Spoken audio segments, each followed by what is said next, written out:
Amen. Muli, isang malamig at mapagpalang umaga po sa atin lahat at Merry Christmas! Ayan, naka-red na po ako. Sister Benny, hindi pa siya naka-red. Si Ma'am Cherry, ganda-ganda. Merry Christmas po sa bawat isa po sa atin at mga ibang kasama po namin giniginaw ata.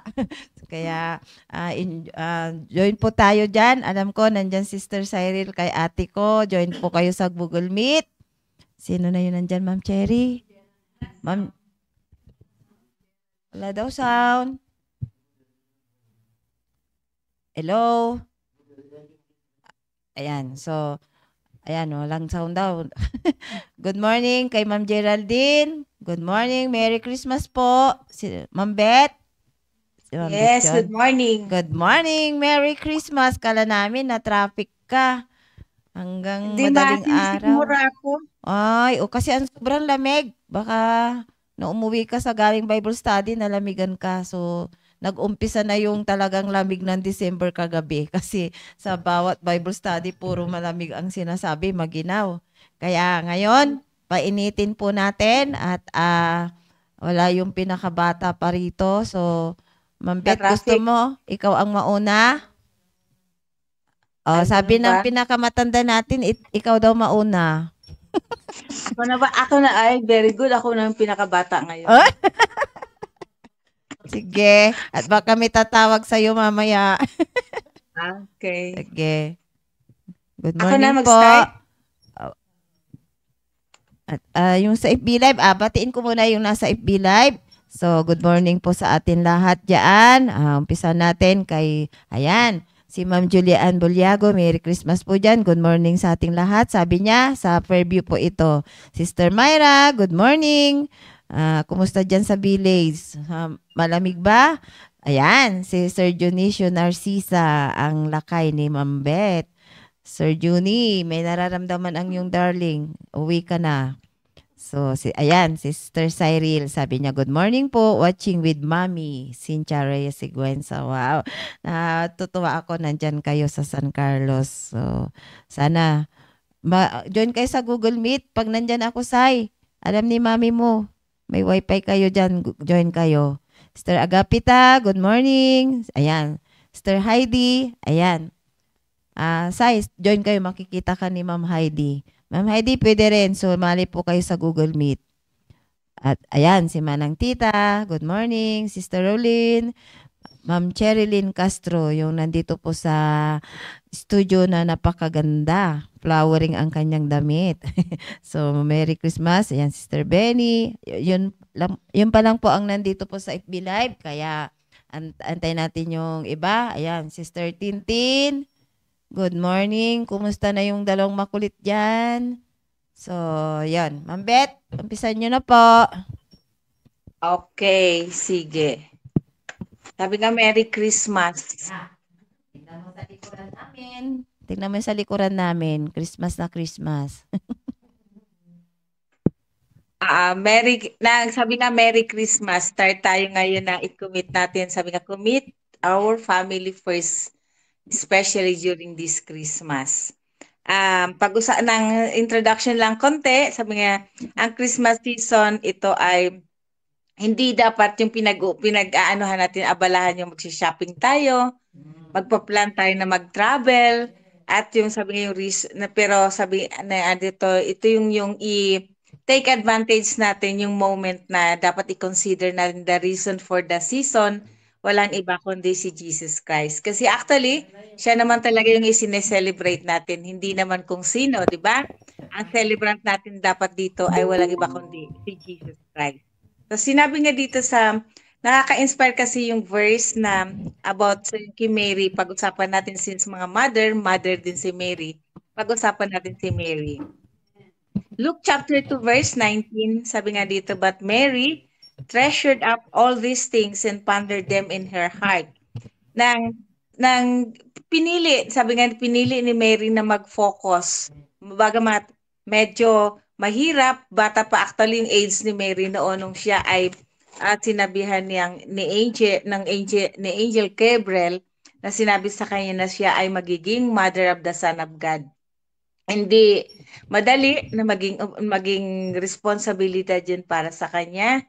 At isipin mo na lang sa batang edad niya, siya ay magkakaroon ng anak at siya ay mag-labor, yung pain niya para i-deliver yung bata. At hindi lang yung nangyaring ganon, na isipin mo lang yung kanilang pag-travel, naghahanap lang ng matutulugan para ipanganak matutuluyan para ipanganak si baby Jesus. Nang yung pag-travel lang nila na wala silang mapuntahang lugar, walang stable na kung saan talaga sila pwedeng mag-rest. Pero na ano nag-focus lang si Mary. Hindi niya inalanta na yung paghihirap na yon, kundi tinupad niya kung ano yung sinabi ng Panginoong Diyos sa kanya, kung yung tinuro. Sabi nga dito sa Luke 2:19, basahin ko ulit, treasure ni Mary, yung lahat ng bagay na to. Hindi niya tinanggap ito parang isang burden, kundi tinanggap niya ito ng buong puso na nanggaling sa Panginoong Diyos. So sabi nga dito na siya ay talagang nag-focus sa pagiging pagiging mother ng kanyang ng Son of God. So, ang ginawa hindi kamukha natin, 'di ba, kapag tayo may mga mother na abala na sa paghahanda ng pangangailangan ng baby, nagpo-problema ng pagpunta sa ospital at nagpo-problema pag naipanganak mo, paano mo siya aalagaan? Paano mo siya i-carry? Pero si Virgin Mary, hindi niya ginawa ito ni Mary, kundi siya ay tahimik lang na nag-focus doon sa pinapagawa sa kanya ng Panginoon sa kanya. Sabi nga sa Psalms 131 verse 2, "But I have calmed and quieted myself. I am like a weaned child with its mother, like a weaned child, I am content." Kontento lang siya sa kung anong pinagawa sa kanya, na mananatili lang siyang simple ang kanyang buhay, bagamat alam niya malaki-laki yung responsibilidad na hahawakan niya. Imagine mag-alaga ka nga lang ng baby, masyal na tayong nagpo-problema, di ba? How much more yung aalagaan pa niya yung Son of God. Malaking responsibilidad na ibinigay sa kanya ng Panginoon sa Kristo. Pero si Mary, hindi siya nag-atubili, hindi siya nag-alinlangan, kundi alam niya ang Panginoong Diyos nandun sa kanya para siya ay i-direct, para siya i-guide, hanggang sa ma-fulfill yung mission niya para doon sa Son of God, na walang iba nga kundi si Jesus Christ. So, ang ginawa ni Mary, nang tahimik lang siya, contented lang siya, at siya ay nandoon lang yung buong tiwala sa Panginoong Diyos. Katulad din nating mga mothers, meron tayong mga problems, meron tayong mga burdens, lalong-lalo na sa family natin. Um, ilang nang sinasabihan natin sila, hindi maganda yung 'di ba, marinig mo kay pastor anang ibig ko sabihin, nakakahiya bilang part ng isang parents na maririnig mo kay pastor na hindi na naman kompleto ang family ninyo kapag nasa bahay-sambahan. So yun talaga actually nagiging burden natin bilang mother na i-push natin ang ating mga anak na nandun every services. At hindi lang yan, yung manatili sila sa gawain, manatili sila nandoon yung kanilang pagmamahal sa salita ng Panginoong Diyos, na katulad din ginagawa natin sa ating mga disciple. At nandoon din yung ating mga anang yung bang pagtsatsaga, pag-iipag para itong mga bata na to ay itong family natin ay madala sila sa salita ng Panginoong Diyos. So, katulad ni Mary, kinakailan tayo bilang isang mother maging kontento lang tayo. Wag nating problemahin kung ano yung meron tayong pagkakagastusan sa Christmas na to. Wag nating gawing plano mismo yung ano kayang iririgalo ko, ano kayang tatanggapin kong regalo. Ano kaya yung ihahanda ko sa Christmas? Sabi nga dito, maging kontento tayo kung meron doon at magtiwala tayo sa Panginoong Diyos. Ganon din para dalhin natin ang ating family na lalong-lalo nitong Christmas na to, maakay natin sila dito, na maakay natin sila sa gawain, maakay natin sila sa ministry, maakay natin sila sa mga services, na nandoon talaga yung faithfulness nila na makapag-attend, andun yung pagmamahal at pagpapahalaga sa salita ng Panginoong Diyos. So, bilang isang mother, trabaho natin yon. Maraming mga dissatisfaction, maraming sabi ng mga problema na dapat isipin sa mismo sa tahanan lang. Pero sabi nga bilang tayo ay mga mothers at bilang isang Kristiyano, hayaan natin yung Holy Spirit nga, sabi nga naman natili sa atin. Siya yung manirahan, siya yung mag-lead sa bawat ating sa ating bawat mga paghihirap bilang isang nanay, sa pag-aakay natin sa ating mga kapamilya. Sana nang magtiwala lang tayo sa Panginoong Diyos at huwag nating walain yung panalangin. So, sabi nga, ano man ang moment na laman ng maganda, ano man yung moment na meron tayo sa ating family, nakasakasama natin sila, lalo na pagdating sa spiritual, lalo na sa pagdating ng kung paano natin binigyan buong family ng importansya yung ating Savior, kung paano natin sinelebrate yung kanyang pagbaba sa lupa, at ganong pagpapahalaga yung kanyang ginawa ni Jesus Christ para sa ating salvation ng um, baliwala lang yung mga worries na yan, baliwala lang yung mga, minsan hindi mawala yung pagiging discontentment natin, pero sabi nga, i-focus lang natin pagdating sa Panginoon, i-pray lang natin na darating at darating panahon, maiipon din itong family na to, lalong-lalo na itong Christmas na to. So si Mary, sabi nga niya, bagamat mahirap yung responsibilidad na binigay sa kanya, pero focus lang siya. Inang tinanggap niya yun as a challenge ng peacefully at na may buong pagtitiwala sa Panginoong Diyos na hindi siya hayaan. Bilang isang mother din, sabi nga, matuto tayo na maging peaceful, maging quiet, na maging nang ipiliin natin maging presentable o kaya maging presente lagi doon sa lalo na sa pagdating sa gawain at pag-aakay ng kaluluwa, at piliin natin at na bilang isang kayamanan yung mga moment na tayo ay kahit medyo magulo, kahit medyo puno ng problema, pero piliin nating mag-focus lang sa Panginoong Diyos, magtiwala sa Kanya, na soon na niyang ibig sabihin na tayo lahat bilang isang family ay magkakaisa sa gawain, magkakaisa para sambahin ang Panginoong Diyos. So yun yung prayer na isang nanay. So yun lang po, to God be the glory. Amen. So, tama, nauna si Ma'am Beth. Natutuwa ako kasi mga points niya, lalo yung kapayapaan. Yun po yung mga verses ko mamaya. Kaya nakaka-bless na sana sa lahat ng nakikinig. Tama po na andyan talaga kahit na hindi magsasalita si Ma'am Beth, makita po mo yung kapayapaan. Pero ngayon parang wala siyang kapayapaan, masakit daw yung tiyan niya. So, tingnan mo. Hindi.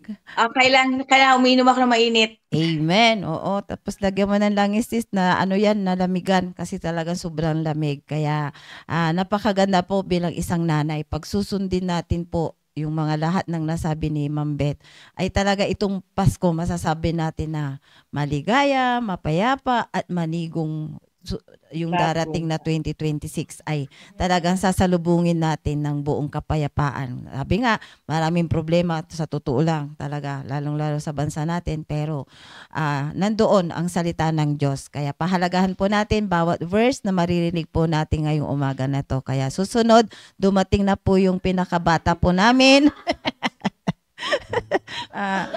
Grabe, bilib ako kahit ang lamig, bagong ligo siya. 'Di ba? So yan si Ma'am Irene po. Amen. Good morning sa ating lahat. Yan. Kasi kinokontra ko yung sakit ko. Grabe yung ubo ko, nilalagnat ako gawin. Sabi ko, iligo ko para hindi tuloy-tuloy. Yan. Amen. Salamat kay Ma'am Beth. Yung focus natin, sino ba ang focus natin this Christmas? This season na ngayong parating yung okasyon, huwag tayong padadala sa yung kamunduhan. Kasi kuminsan nawawala sa atin yung focus natin na sino ba talaga ang center ng Christmas. Ito ay kapanganakan ng ating Panginoon Jesucristo. Sineselebrate natin na kung wala ang Panginoon, wala tayong kaligtasan, lahat tayo ay pupunta dapat sa impyerno. At salamat ay dahil sa pagmamahal ng ating Panginoon, binigay niya ang kanyang buhay alang-alang sa atin para hindi tayo pupunta ng impyerno. So ngayong season na ito ay dapat commit natin yung ating family, madala natin sa church na ang focus dapat natin ay sino ba yung celebrants.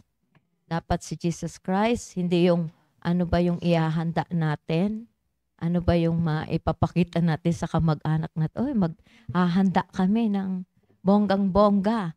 Nawawala yung focus natin sa celebrants, sa ating ipinagdiriwang na ang Panginoong Hesukristo, na kaya tayo nagse-celebrate dahil merong ipinanganak na tagapagligtas ng ating mundo. Sabi sa Luke 2:11, For unto you is born this day in the city of David a Savior, which is Christ the Lord.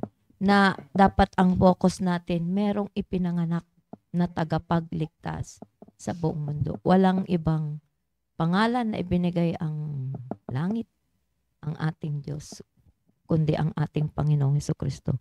Kaya nga dapat siya yung ating focus this Christmas. Kaya nga sabi tingnan natin sa Hebrews. Yan, dito tayo. Basahin natin sa una. Hebrews 12:1-2. Wherefore, seeing we also are compassed about with so great a cloud of witnesses. Ayan, huwag natin kalimutan kasama tayo dyan sa mga nag-witness. Let us lay aside every weight and the sin which doth so easily beset us, and let us run with patience the race that is set before us. Na ang focus natin kapag pumunta tayo sa ating pamilya ay wag nating kalimutang i-share si Jesus Christ sapagkat siya yung ating sineselebrate. Kaligtasan dapat bago ang lahat. Looking unto Jesus, sabi sa verse 2, the author and finisher of our faith, who for the joy that was set before him endured the cross, despising the shame, and is set down at the right hand of the throne of God. Na ang ating Panginoon, bakit may kasiyahan? Center of joy natin dapat si Jesus Christ. Siya yung dapat laging ating pinag-uusapan. Siya yung topic kasi kaya nga tayo pumunta sa ating mga kamag-anak. Ang purpose natin ay ibahagi. Wala man tayong financial na ipapamahagi na regalo. The greatest gift of all, yung kaligtasan. Sabi nga for the wages of sin is death, but the gift of God is eternal life through Jesus Christ our Lord. Kung wala man tayong financial, ito yung pinakadakilang regalo na may ibabahagi natin sa ating mga kamag-anakan, at ang focus natin ay siya ay ipinanganak para i-save tayo, i-redeem tayo, para hindi tayo pupunta ng impyerno. Hindi yung magagandang damit, hindi yung malalaking regalo, hindi yung masasarap na pagkain na waghahanda, kundi si Jesus Christ. Bakit tayo nagse-celebrate? Ipinanganak na ang tagapagligtas, at yan yung isineselebrate natin ngayong December, itong season na ito, na dapat pagpupunta tayo sa kamag-anak, ang purpose natin ay mabahagian sila. Yan dapat lagi nating sa isip, at yung paglilingkod natin sa Panginoon, wag natin kakaligtaan. Kadalasan kapag nandiyan na tayo sa kalagitnaan ng kasiyahan, nakakalimutan na natin yung purpose natin na ibahagi ang Panginoon, at yung paglilingkod natin sa Diyos ay nane-neglect, 'di ba? Kuminsan parang dahil sa kasiyahan ay nakalimutan man lang natin na ibinahagi na dapat wag nating kalimutan, naglilingkod tayo sa Panginoon. Sabi nga ni Joshua, as for me in my house, we will serve the Lord. Yan. Kasama dyan yung sa paglilingkod ay madala natin yung ating family, sapagkat ang ating team ngayon ay may family first, di ba? Iko-commit natin yung family first to Christ this Christmas. Yan. Kung uuwi man tayo, may purpose. Wag nating ne-neglect yon, yung ating paglilingkod. At sino ba yung celebrate natin? Kung nagbe-birthday nga tayo, di ba? Bongga-bongga, naghahanda. Di ba? How much more ang ating Panginoong Hesukristo, birthday niya. Yun lang po. To God be the glory. Amen. So, yes. Ayan, nabanggit yung my birthday. Bonggang-bongga daw. Birthday ng aking labing Brad Chris ngayon. Kaya Cyril, bahala ka na ikaw pumunta doon sa Forest Lake. Kayo maghanda dyan, ha? So, nakakatuwa kasi nakikita ko yung mga nagme-message. Ito yung masarap na pag ginamit tayo ng Panginoon, may mga bunga. Kaya, yan yung challenge ni Pastor sa atin na lumago at magkaroon tayong mga bunga. Ma'am Cyril, natutuwa ako, nababasa ko yung mga bunga mo. Sister Heidi, nandyan, nakita ka. Sister Myra, sabi niya, "Hi Ma'am Cyril, good morning." Kaya nakakatuwa, salamat na Google Meet kayo. At yung ate ko, thank you. Alam ko masayang-masaya si ate ko. Pero kahapon si Tintin po yung naunang masaya sa idinaan mo lang sa bata, siya naman may hawak. Kaya God provide talaga. Nasabi nga, bilang isang Kristiyano, huwag nating problemahin. Focus lang tayo kay Jesus Christ at talaga, siya po yung napakahalagang regalo na ibibigay natin sa bawat isa.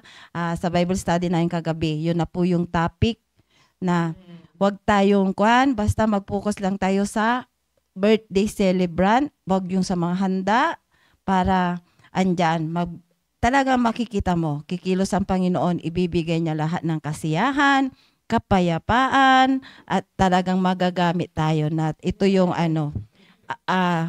it's better to give than to receive, di ba? Kasi nga, una-unang nagbigay ang Panginoon. Kaya nandyan po, ang saya-saya na nandyan, ang daming kasali sa Google Meet, kaya iksian lang po namin. Ang susunod po, yung pinakamatanda po namin. Ma'am Benny. Just the opposite, pinakabara. Good morning kay yan si Maria Cristina Kaabay. Mag-enjoy ka dyan. Yan, nakita mo na si Ate Cyril mo. At andito yung mga nanay mo. So, handa mo na ang aming pamasko. Amen. Good morning, Maria. Size 7. Amen. Magandang umaga po at magandang malamig na umaga sa lahat. Nagumpisa na po yung lamig. Ay nako, ang sarap. Ang sarap damahin yung lamig. Ang sarap. Talaga po na maladama mo yung essence ng Christmas. Nakakatuwa po na sabi nga po ng ating pastor na good morning po, Pastor. Sabi nga na yung winning our family in this Christmas, na sabi nga po dito na hindi tayo mag-focus sa yung celebration na Christmas ng mundo, kundi yung mag-focus tayo sa kung ano yung natanggap natin sa ating Panginoong Diyos, ay ibahagi natin ito sa ating family. Una nga po ay noong sabi yung aking pamangkin nga, yung mga pamangkin kong may mga asawa na ngayon, yung nandito noon nakasama ko noon, ay nag-text sila. Wow, amen. At yun nga po na sabi ko sa kanila ay kayo naman kako ang pumunta dito sa Baguio kasi hindi kami diyan sa inyo, sabi kong gano'n, kasi nga yun yung dapat kami ay inaanyayahan nila kaming parati sa doon sa yung ng mga reunion ng family, kasi every 25 ay andun na yung reunion ng family ang kanilang ini-invite. Pero sabi ko nga ay kayo naman kako ang pumunta dito. Yun. Ang sabi po dito sa Philippians 3:14, I press toward the mark of the prize of the high calling of God in Christ Jesus. Na magkaroon po tayo ng malinis at magkakaroon tayo ng magandang halimbawa, magandang umpisa sa atin pong pag pagtanggap at pagbahagi ng salita ng Diyos. Yun nga, sabi ko nga sa mga pamangkin ko ay kayo ang pumunta dito, kayong family, sabi ko ganon. At meron yung pong isang kapatid, si Cheche Basis at saka si Ella. Di ba may mga pamilya na yon. At itong si Ella ay nagbabalak talaga sila dito na pumunta. Mula 24 hanggang 26 sila. Kaya sabi ko, ay pinagpipray ko talaga na sila po ay makadalo talaga. Na magkaroon tayo ng magandang halimbawa ba. Na yung nagpo-focus tayo sa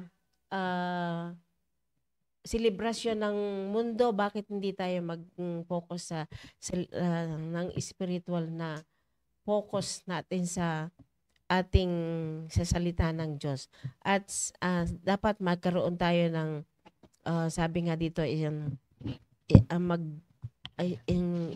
spiritual striving. Yan, na dapat ay yun po ang nangunguna sa atin bilang isang tumanggap sa Panginoon, ay ibahagi natin sa kanila na wag tayong mag-focus sa material na bagay, itong material na celebration ng kamunduhan, kundi tayo ay mag-focus tayo sa kung sino ba yung center ng ating celebration, ang ating Panginoong Hesukristo. Paano ba natin ito na help us to get focus, get energized, and get great result? Sabi dito na Hebrews 12:2, looking unto Jesus, the author, finisher of our faith, who for the joy that was set before him endured the cross, despising the shame, and is set down at the right hand of the throne of God. Na tayo help us to get focus ang ating mga kamag-anak na bahagi natin sa kanila na magkaroon tayo ng get energized and get great result sa ating pong mga ibinabahagi sa kanila. Na yun nga na yung goal natin bilang isang mananampalataya ay na andun yung goal natin na yung ating mga kamag-anakan ay mawin natin, na ibahagi natin kung ano yung natatanggap nating blessing, na spiritual blessing sa kanila, na bagaman walang material na blessing, ay hindi yun ang ating ipopokus sa selebrasyong ito, na tayo ay ibahagi natin si Kristo sa kanila, at ibahagi natin kung ano yung nakakamit natin na kasiyahan, nakakamit natin na mga spiritual blessing natin sa kanila. At natutuwa nga ako, pati nga yung atin niya na si Cheche ay kasi makulit nga yung anak. Pwede daw bang makapagbiyahe yun na hindi maggugulo sa sasakyan. Kaya yun, sabi ko, hindi yan para masanay, sabi kong ganon. At nakakatuwa po na meron pa rin po yung ano po nila na sa sanlibutan. Pero sa totoo lang po ay kahit na sila ay malalayo, ay ipinabahagi ko rin po sa kanila kung ano yung blessing, na kagandahan ng blessing na ipopokus natin si Kristo sa ating okasyon nga, na sabi nga dito na Jesus is the center of our season. Yan. Yun po. At yun lang po. To God be the glory.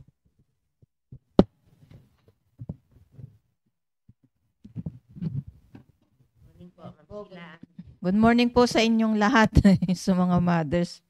At maraming salamat sa Panginoon at tayo ay nagsama-sama po ulit. Yan po. Ay, andyan Sister Emilia. Good morning po, Sister Emilia. Ayan, kasama namin Sister Emilia sa revival doon sa Ramos Tarlac. At na answered prayer kasi nakakatuwa dahil alam ko na natutuwa ang Panginoon sa pagbalik ni Sister Emilia dahil yung kanyang anak ay nabahagi na ng salita ng Diyos ulit. Na-review yung kanyang salvation. At yung kanyang apo ay pinapanalangin na siya ay maging kagaya ng mga Sunday schoolers dito na merong makikilalang Diyos sa kanyang buhay. So nakakatuwa nung after ng preaching ni Preacher John Hill doon sa Ramos Tarlac ay pina-forward yung mga visitors. Sabi ni Pastor RJ, ilista mo yung mga pangalan nila. Then para ma-recognize as visitors. Dahil visitors naman talaga sila doon. Kaya pumunta siya sa harapan at nakinig doon sa pag-share ng salvation ni Pastor Hill. Then nag-pray siya. Then sabi ni Pastor Hill, idil ng baptism yung mga dadalang visitors. So nag-one-on-one kami. Sinabi ko sa kanyang anak kay Maureen na ikaw ay bunga ng panalangin ng iyong nanay at alam ko palagi kang pinapanalangin na ikaw ay palaging makakilala sa Panginoon. At pagdalo nyo ulit sa sa Baptist Church PMA ay magpabaptize ka na. Para parehas kayong miyembro na ni nanay mo dito sa sa simbahan. Opo. Yes po, and then marami ding encouragement sa kanila yung mga nakakausap nila doon na mag-aral sa Bible College. At nakakatuwa. So ang topic natin is commit your family first to God this Christmas. At nakakatuwa dahil kapag binasa po natin yung Matthew, andyan po yung Matthew chapter 1, tapos yung Luke chapter 1, ay nandyan po yung kung paano pinanganak ang Panginoong Jesucristo at merong mga ginamit upang ang plano ng Diyos ay matuloy, mabuo. Ginamit yung sina Joseph and Mary na may sarili din silang plano sa kanilang buhay. Hindi nila alam na mas the best pala yung plano ng Panginoon sa kanila. At share ko lang po kung ano ba ang tamang pag-uugali na dapat nating ipakita sa pagdiriwang ng Pasko. So, dapat nating gayahin yung ugali ni Mary. Yan. Mary is an ordinary person. Babasa po natin yan sa Luke chapter 1 verse 36. But Mary trusted the word of the Lord. So, sabi dito, we should trust the Lord God for all our needs. 'Di ba? Kapag ganito na, nagdiriwang na tayo ng Pasko, nagtatrust na tayo sa sa mga pangangailangan. Yun. Kailangan mayroong handaan, 'di ba? Kailangan magbabakasyon sa kanya-kanyang mga probinsya. Pero si Mary, nung sinabi si Angel Gabriel sa kanya, ay wala siyang ibang sinabi kundi ang plano ng Diyos ang masusunod. Yan. And Mary praised the name of the Lord. Yan. Kaya sa verse 48, yan.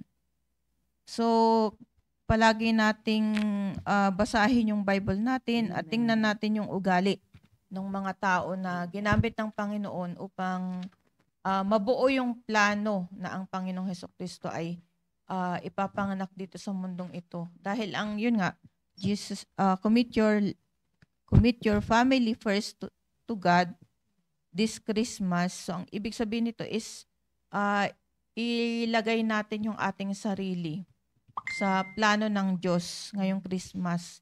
So, ano ba yung plano ng Diyos sa atin kapag sineselebrate natin, pinagdiriwang natin yung kapanganakan ng ating tagapagligtas? Siya nga yung sentro, di ba? Kaya ano ba yung plano natin? Plano natin magpahinga, plano natin na magbakasyon, plano natin pumunta sa ibang lugar, pumunta sa ibang bansa, mag-around the world. Yun yung plano. Pero iba yung plano ng Panginoon eh. Sabi dito, like Mary, the mother of Jesus, we should not go away or be apart from the Word of God. Yan. Kaya ginagamit tayo ng Diyos, nakakilala tayo sa Panginoon upang in-nurture yung ating family. Yan, yung ating pamilya. Kaya sabi dito, God used us to nurture our family, our kids from the Word of God. And let's bring always our children to the church. Let's spend Christmas time by reading our Bible. Yan. Going out for soul winning and going to church. Kaya yun yung maganda. Yun nga yung sinasabi ni Pastor RJ, malungkot. Malungkot pag mag-isa lang tayo. O kaya malungkot pag pamilya tayo na wala sa bahay-sambahan, di ba? Kasi tayo ay nakakilala na sa Panginoon, ligtas na tayo. Meron na tayong salita ng Diyos, nakakapakinig na tayo. At yung tinagal natin sa church is palaging ganun, di ba? Palaging nagiging malayo tayo. Malayo tayo sa bahay-sambahan. Ngayon naman is spend natin sa pagpunta sa bahay-sambahan yung ating oras. Dahil ang commitment natin is yung pamilya natin ay maging close sa Panginoon. Paano magiging close yung pamilya natin kung lalayo tayo sa bahay-sambahan? Yun. Kaya sabi ni Pastor RJ, pag kaming pamilya lang at nandoon lang kami sa malungkot yun, sabi. Dapat kasama yung mga anak ng Diyos, mga kapatiran, na ang pinag-uusapan walang iba kundi yung salita ng Diyos, nagkakasundo. Ayan. Kaya nakakatuwa yung nangyari kasi meron din yung time na talagang binanggit ko yun sa prayer ko yung pamilya ni Sister Emilia. Sabi ko, ito po si Sister Maureen, ganun. Tsaka yung kanyang apo, at tsaka yung yung asawa ni Maureen, si Chad. Ayun. Binabanggit namin sa prayer. Hindi po. Binabanggit ko pala sa prayer, tapos, ito pala yung time na sinagot ng Panginoon. Nung umuwi si Sister Emilia, yun yung time na sinagot ng Panginoon na siya ay ma-review ulit yung kanyang salvation. At ang Panginoon naman yung magdedirect sa kanya through the Word of God. Kaya, spend natin yung mga mothers, spend natin yung yung time natin sa ating family, na encourage natin sila na dito tayo sa bahay-sambahan mag-spend. Yan. So, let's get excited always to work for God's glory. Let us avoid complaining and murmurings. Let us give God happiness and joy in all the things we do. And that's the best way to spend our Christmas time. Yan. So, marami pa tayong matututunan sa pakikinig ng Word of God. So, tanggalin natin yung mindset na ang pamilya natin ay lalayo sa bahay-sambahan. Yan. Kundi tayo yung mga nanay yung mag-mindset sa ating pamilya na doon tayo sa church. Yan. Meron tayong mga activities sa church. So, ikwento natin kung ano yung mga activities na ginagawa dito sa simbahan upang yung mga mga pamilya natin, mga kamag-anakan natin ay dumalo din dito sa bahay-sambahan. Yun lamang po, and to God be the glory. Amen. Ito na si Ma'am Sheila. Thank you, Ma'am Sheila, sa lahat ng sinabi niyo po. Totoo nga po yun na talagang hindi tayo mag-aalala pag ang focus natin sa ipinanganak. Kaya, at lalong ang ganda po ng topic na yung unahin ng ating pamilya. At yung ang ganda rin yung sinabi ni Ma'am Sheila kay Ma'am Emilia. Nakaka-bless. Napakalaking challenge si Ma'am Emilia po sa amin. Sa Saudi po siya, pero third year Bible student na po siya. Sa po yung maraming na isusulat na verses. Kaya Ma'am Emilia, thank you. Pati sa lunch kahapon, ang daming masaya. So, 'di ba? Na parating challenge sa atin na dapat blessing tayo. Makita yung Panginoong Hesukristo sa atin. Kaya sa lahat po ng sinabi nila, totoo po 'yun pag i-practice po natin 'yun. Na andun talaga. Andito tayo sa isang libro binigay ng Panginoon sa atin, the best book, the Bible, the Word of God. Pag sinunod po natin lahat ng sinabi ng mga ka-co-host ko po rito, ay masaya ang Pasko. At ang talagang hindi tayo mag-alala na sa araw-araw tayong kakatok sa mga pupuntahan natin, may dala-dala po tayong napakahalagang regalo. Kaya napaka-excited po pag isang Kristiyano sumusunod po sa salita ng Diyos na sabi nga ni Ma'am Cherry, 11 na sila dumating kagabi sa dami nilang pinuntahan. Kasi nga po talagang isi-share natin yung salita ng Diyos. Ipapaliwanag natin yung si Jesus Christ kung bakit ipinanganak siya. Tulad kapon din kay Brad Ernesto, gusto ko na siyang yung akayin na kasi nakatayo na siya. Natutuwa siya pagka ipinapakita niya talaga na yung answered prayer, yung panalangin na gumagaling po siya. Sabi ko, Brad Ernesto, sige na sa Sports Fest, ikaw yung pag-asa ng ministers. O, diba? Ang saya-saya. Kaya, kaya pray po natin patuloy ang Labot family, Kulyogan family, doon po sa Marcos Highway, doon po kami galing na doon bandang Pugo na yon, yung sa bahay ni Brad Gary, doon kami pumunta. At doon din pumunta, doon ang Bible study, sila Brad Ernesto pupunta po doon. From Dairy Farm, bababa po sila doon sa Taloy. Kaya ang saya-saya kagabi. Kaya yon. Ang sasabihin ko na lang po, yung nga po, pag talagang i-practice po natin yun, andun yung pagkakaisa. Lalong-lalo na po sa family, yun po yung challenge ng pastor. Kanina pa ulit-ulit sinasabi ni Ma'am Sheila na dapat nasa simbahan tayo. Iisa yung napapakinggan natin, iisa yung susundin po natin. Tingnan po natin sa Psalms 133 verse 1.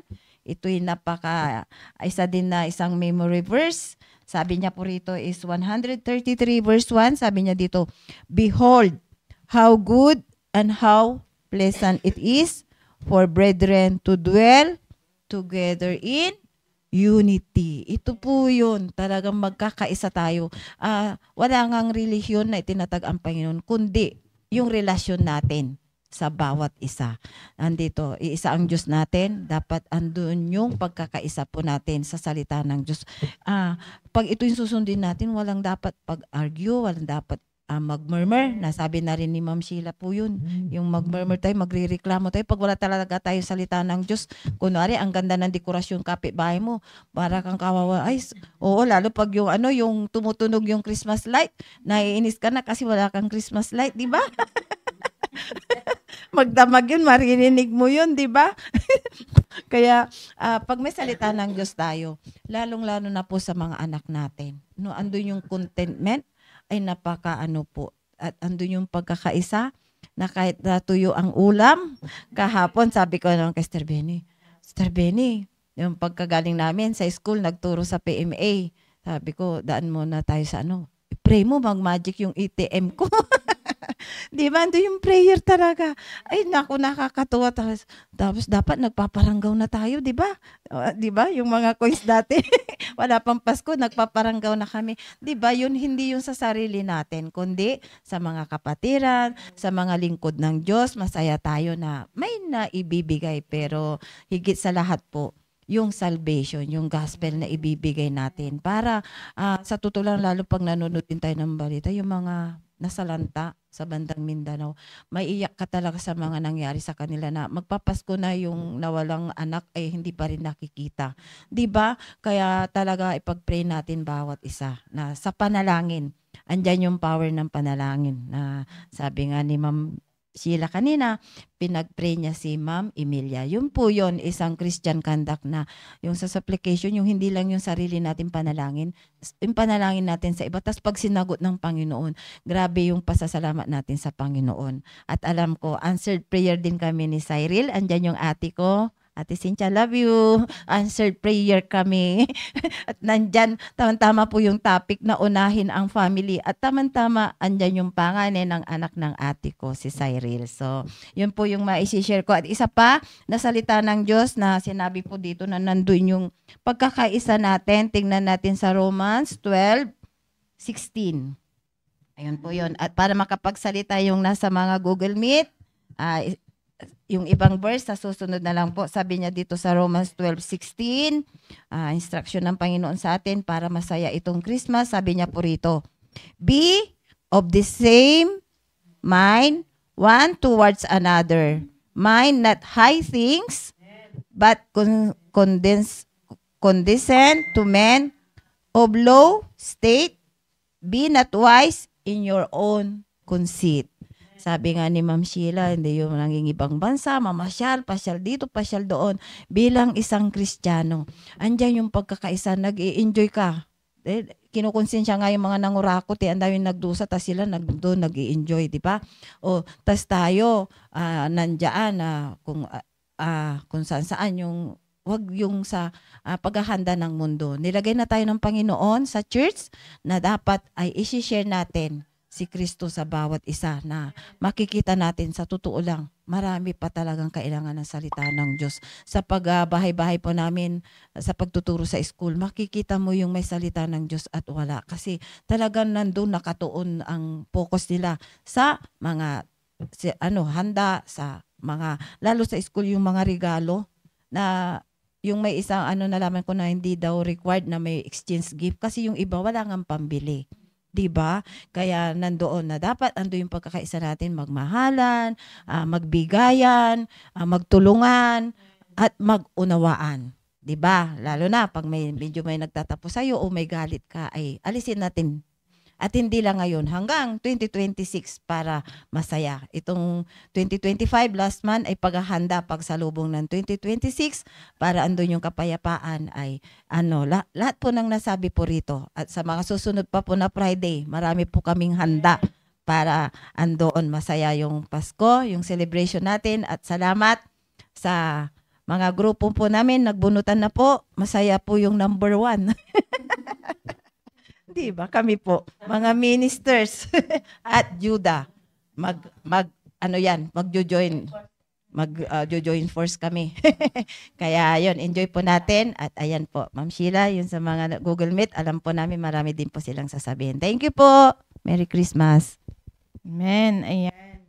Kasama natin sa Google Meet si Sister Tintin, Sister Geraldine. Yes. And Sister Emilia and Maureen. Ayan, kasama. Sister Emilia. Ay, Sister Cyril. Yan. Okay. Wala sa Google. Sister Emilia. Wala ba Sister Emilia? Cyril po. Cyril po. Sister Cyril.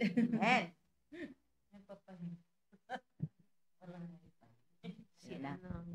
Ikaw na daw, Sister Cyril.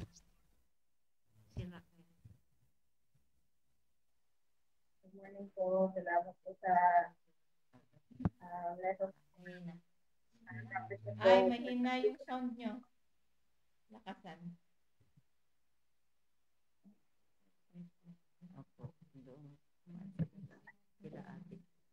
Hello po.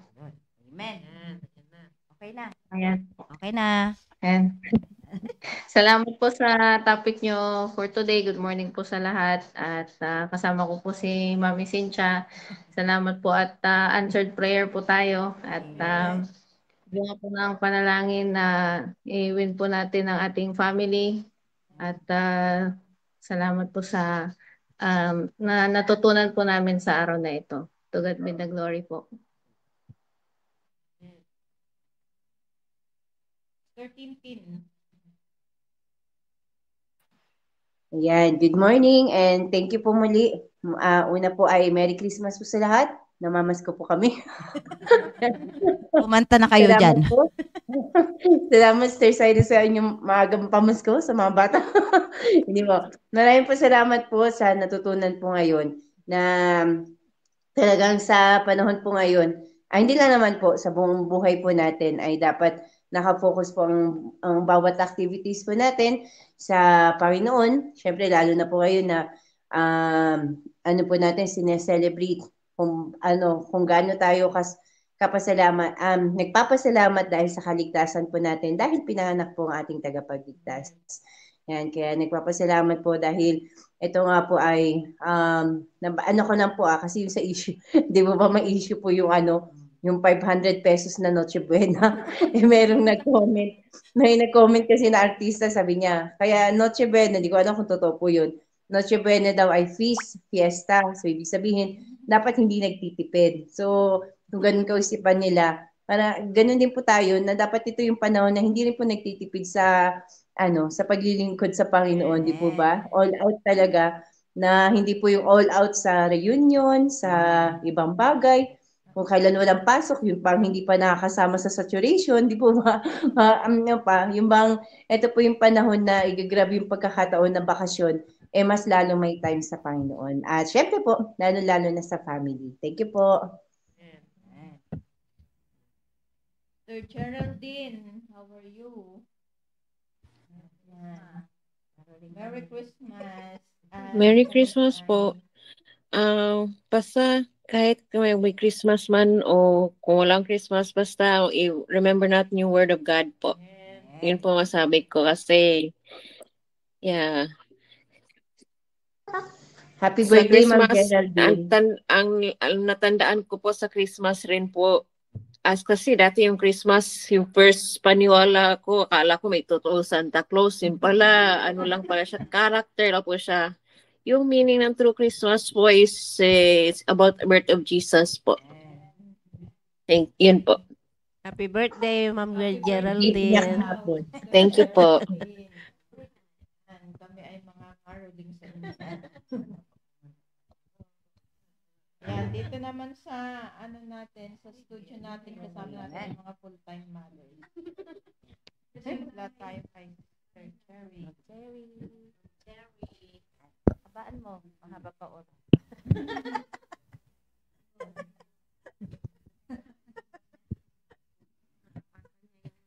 Amen. Good morning po sa ating lahat at muli po kaming nagpapasalamat sa napakasayang umaga na ito na parang hindi puyat yung mga tao. No? Dahil yung mga natutunan po namin ay totoong encouragement na naman po na lalong magpatuloy. Sabi nga ni Ma'am Tin, wag nating tipirin yung trabaho natin sa Diyos. At nakakatuwa din kasi yung mga tao ngayon, receptive sila sa paghahayag natin kasi yung spirit ng Christmas. Kaya sa Bible study namin kahapon, sinasabi ko na hindi yung worldly spirit dapat yung kunin natin, kundi yung maliwanag na pangunawa natin, bakit tayo nagse-celebrate ng Christmas. Kaya thank you po at God bless po sa ating lahat.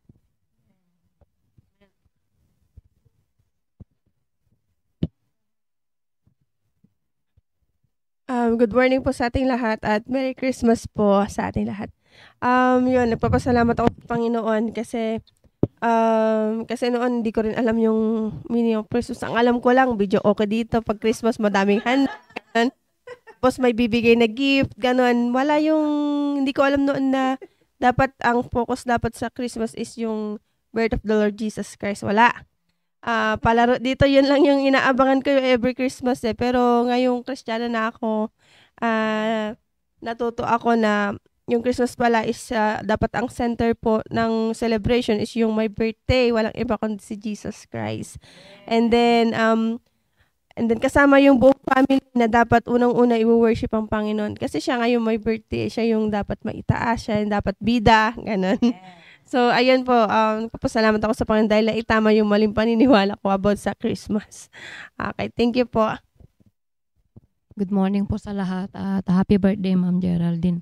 Ako nga din po ay yung 3 years po na Christmas po na nandito kami sa church ay yun nga po yung paniniwala ko po noon ng Christmas ay pagka umabot na yung December ay andyan na yung paghahanda na mag-ipon ng pambili ng handa tapos magsisimba every morning hanggang makompleto yung 15 days yan. Tapos mga ngaruling ganyan, oo, yung simbang gabi yan.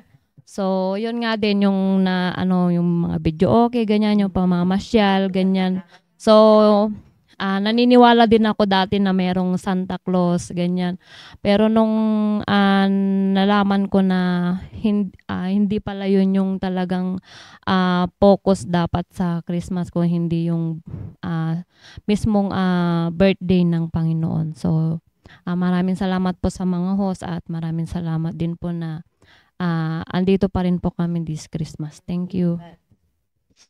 Ayan. So, napakaganda to summarize it. Dito, tanungin natin yung ating sarili kung tayo ay totoong ligtas. Na if we truly accepted Jesus Christ as our personal Lord and Savior, we should allow ourselves to know Jesus more, who He really is. Kasi si Jesus nga talaga, yung eternal life, yun yung isi-share natin sa hindi lang naman panahon ng Pasko. Inaalala natin yung kapanganakan ng Panginoong Jesucristo. Ngunit hindi naman yun yung panahon, December na siya ay pinanganak. So, sabi dito, let's stay and spend our time together in the church.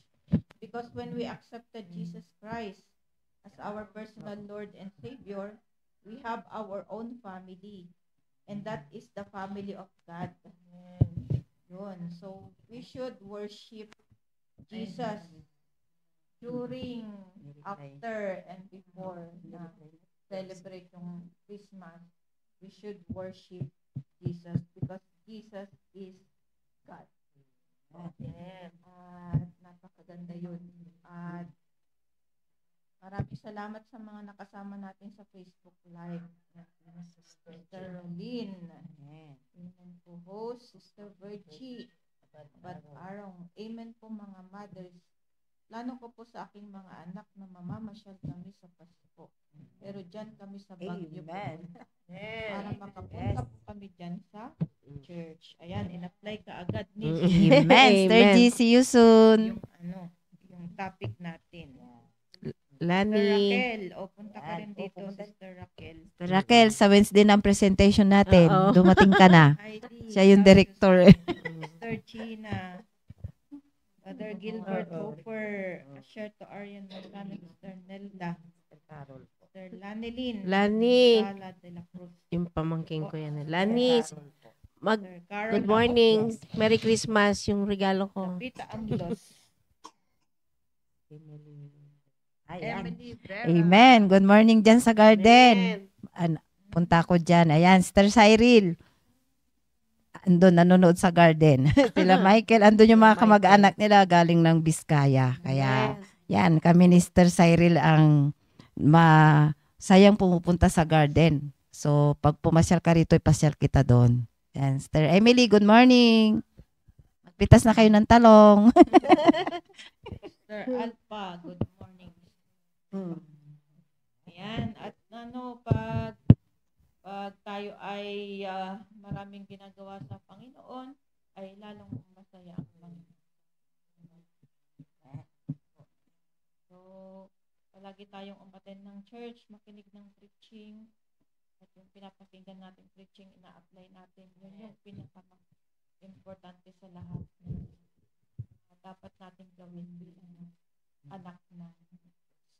At bukas po, family devotion, tayo po ay magsama-sama. See you soon po. Advance Merry Christmas sa inyong Merry Christmas din sa iyo, Sister Virgie. Yan po. Sister Beth, may dadagdag pa po ba kayo?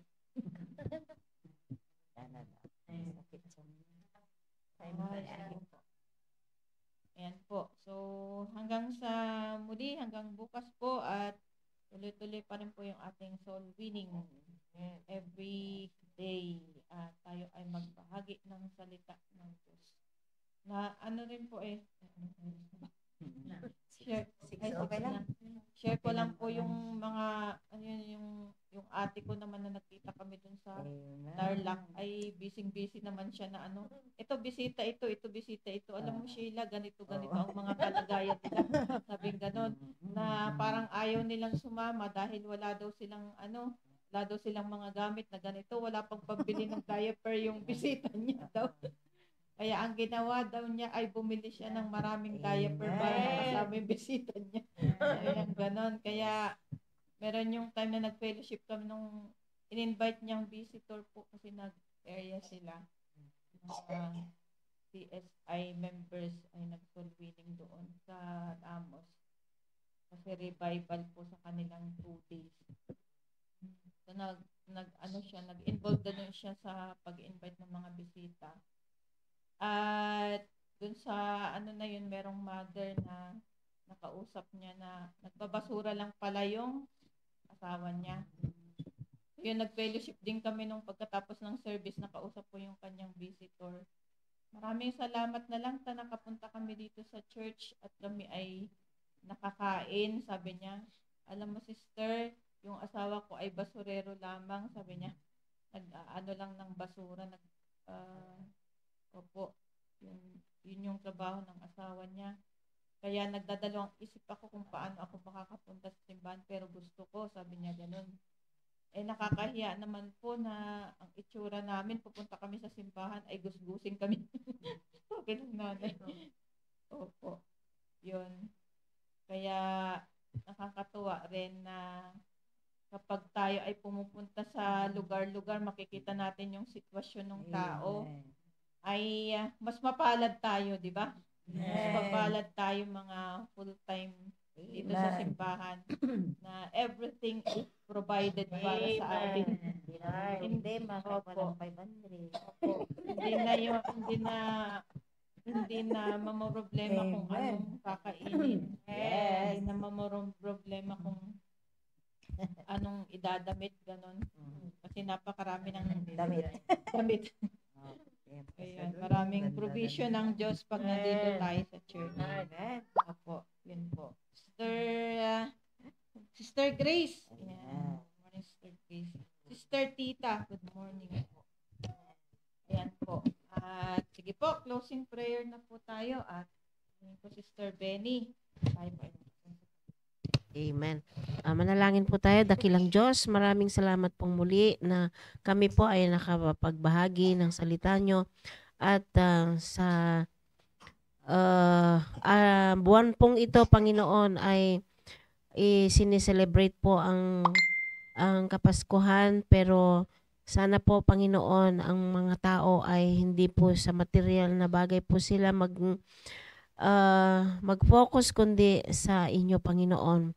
At yun po yung goal po ng bawat isa, na ang pamilya ay mawin po at madala sa church po, Panginoon. At salamat po muli, Panginoon, sa aming pong pastor na parati po na nagpupus sa amin, Panginoon, na sa mga gagawin po namin bilang isang manggagawa po ng ninyo, Panginoon. At dalangin po namin, Panginoon, na sa celebration po ng kamunduhan at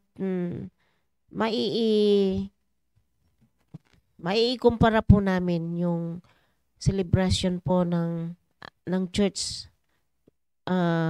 patungkol sa inyo, Panginoon. At dalangin din po namin, Panginoon, ang aming pong mga pamilya na hindi pa po kamag-anakan, na hindi pa po namin naaabot, Panginoon, ay kayo po ang gumawa ng move, Panginoon, para po ma-win po namin sila, Panginoon, at kayo po ang magbigay ng way, Panginoon, para po sila ay mabahagi na ng inyong salita, Panginoon. At sa amin pong mga gagawin pa sa buong maghapon, ang amin pong pag-invite, pagsasolwining, Panginoon, pagdi-disciple ay patnubayan niyo po ang bawat isa, Panginoon, at kayo po ang magbigay sa amin ng kagalakan na ibahagi po kayo, Panginoon, sa bawat isa. Salamat po sa amin pong mga kasama dito sa studio, Panginoon, si Ma'am Sila, Sister Vicky, Sister Irene, sila Ma'am Cherry, Sister Risa, Sister Jamaica, Panginoon, pagpalain niyo po ang bawat isa sa Google po, si Sister Beth, si Ma'am Tintin, si Ma'am Sai, Panginoon, andun po sa kanila, at ganoon din po si Ma'am Geraldine. At salamat po sa bawat isa, salamat po sa na pinopokus niyo po ang amin pong buhay sa inyo, Panginoon. Kaya yun po yung amin pong panalangin na ang amin pong mga pamilya ay makagaya din po sa amin. Salamat po sa paggabay niyo sa amin. Salamat po sa kalakasan. Salamat din po, Panginoon, sa mga blessing na pinagkakaloob niyo sa amin sa araw-araw. At kaya, mahal po namin kayo, Panginoon. Ito po aming dalangin sa pangalan ni Jesus. Amen. Amen. Thank you po. Ate Cynthia, si Ate Nancy nanood din. Hindi lang nag-comment.